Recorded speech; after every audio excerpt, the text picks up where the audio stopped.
হাজার হাজার মায়ের কোল সন্তান হারা হয়েছে, প্রায় 500-র উপরে মানুষ, ছাত্ররা তারা চক্ষু হারিয়েছে, পঙ্গু হয়েছে। ওই সময় এখনো রক্তের দাগ শুকায় নাই।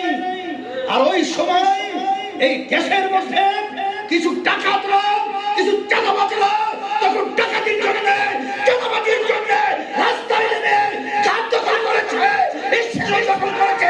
ওদেরকে ধিক্কার জানাই।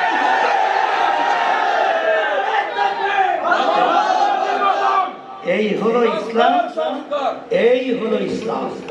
আর এই হলো ফ্যাসিস্ট এবং জালেম এবং স্বার্থান্বেষী মহলদের চরিত্র। ইসলাম আর কিছু দেখাতে না পারলেও একটু তো দেখাতে পারছে, একটু তো দেখাতে পেরেছে।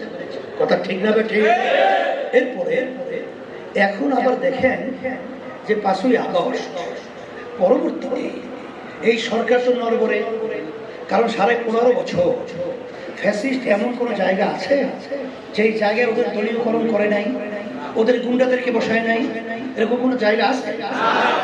সেই জায়গাগুলো পরিষ্কার একটা পরিবেশ তৈরি না হওয়া পর্যন্ত আবার যদি নির্বাচন হয়, সেখানে নির্বাচন কি প্রশ্নবিদ্ধ না পরিষ্কার?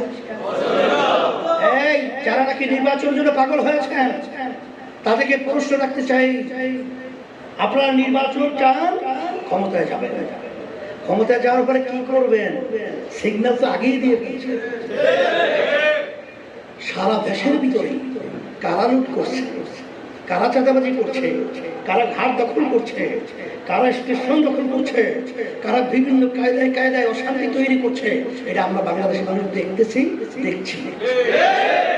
এখন বলতে পারেন যে ব্যাপার কি, আপনারা নির্বাচন চাচ্ছেন, এখন পর্যন্ত আপনাদের দলীয় লোকদেরকে নিয়ন্ত্রণ করতে পারেন নাই, আপনার ক্ষমতায় যে কি করবেন? আরো লোকটাদের বাড়িয়ে দেবেন, আরো তাদেরকে সুযোগ দিবেন। এটা বাংলাদেশের জনগণ এখন দেখে ফেলেছে, এটা আমরা বুঝে ফেলেছি। আর নয়, আমাদেরকে বারবার ওরা সিঁড়ি হিসেবে ব্যবহার করবে, আর ক্ষমতায় যে আমাদের দেশের টাকা লুট করবে, আর আমাদের মায়ের কোল সন্তান হারা করবে, আর বিভিন্ন মিথ্যা কেসের মাধ্যমে হাজার হাজার লক্ষ লক্ষ পরিবার ধ্বংস হবে। আর নয়, এই পরিবর্তন আমাদেরকেই করতে হবে। ইসলামী আন্দোলন বাংলাদেশ আমরা পরিষ্কার বলছি, আগে যৌক্তিক সংস্কার হবে, তারপর যৌক্তিক সময়ের ভিতরে জাতীয় নির্বাচন হবে।